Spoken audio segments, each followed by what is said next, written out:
বর্তমানে বাংলা টেলিভিশনে এমন কিছু হচ্ছে যা আগে হয়নি।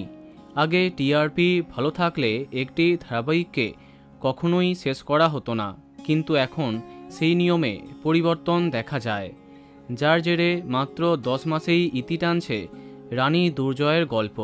হ্যাঁ, বিদায় নিচ্ছে তোমাদের রানী। সম্প্রতি চ্যানেল অফিসিয়ালি জানিয়েছে তাদের পরবর্তী নিবেদন তেঁতুল পাতা আগামী 5ই আগস্ট সন্ধে 6টায় আসছে, অর্থাৎ তোমাদের রানীর জায়গাতে। প্রাথমিকভাবে আমি মনে করেছিলাম যেহেতু 5:30টায় থাকা তুমি আশেপাশে থাকলে শেষ হয়ে যাচ্ছে, তাই তোমাদের রানী হয়তো সেই সময়তে চলে যাবে।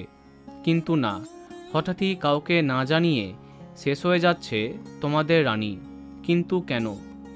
টিআরপিতে প্রতিপক্ষের থেকে অনেকটা এগিয়ে থাকার পরেও কেন শেষ হচ্ছে?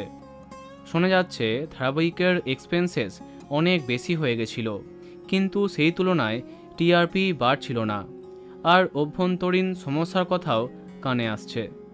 অন্যদিকে তোমাদের রানী বন্ধের জন্য ভেঙে পড়েছেন অভিকা। তার কথায় দিন কয়েক আগেই জানতে পারি শেষ হচ্ছে, তবে শেষ দিনের শ্যুট কবে তা এখনও জানি না। আমি এই জার্নিটা খুব এনজয় করেছি, হয়তো এতটুকুই রানী সফর ছিল। তবে আমি ভবিষ্যতে আরও অনেক কিছু করব, তবে রানীকে খুব মিস করব। জানা যাচ্ছে 2-3 দিনের মাথায় শেষ দিনের শ্যুট হয়ে যাবে। তো বন্ধুরা, কে কে মিস করবে তোমাদের রানী কমেন্টে জানাতে পারো। ভিডিওটি লাইক এবং শেয়ার করো। এই রকম আরও অনেক ভিডিও পেতে সাবস্ক্রাইব কারেন্ট পজ। ধন্যবাদ।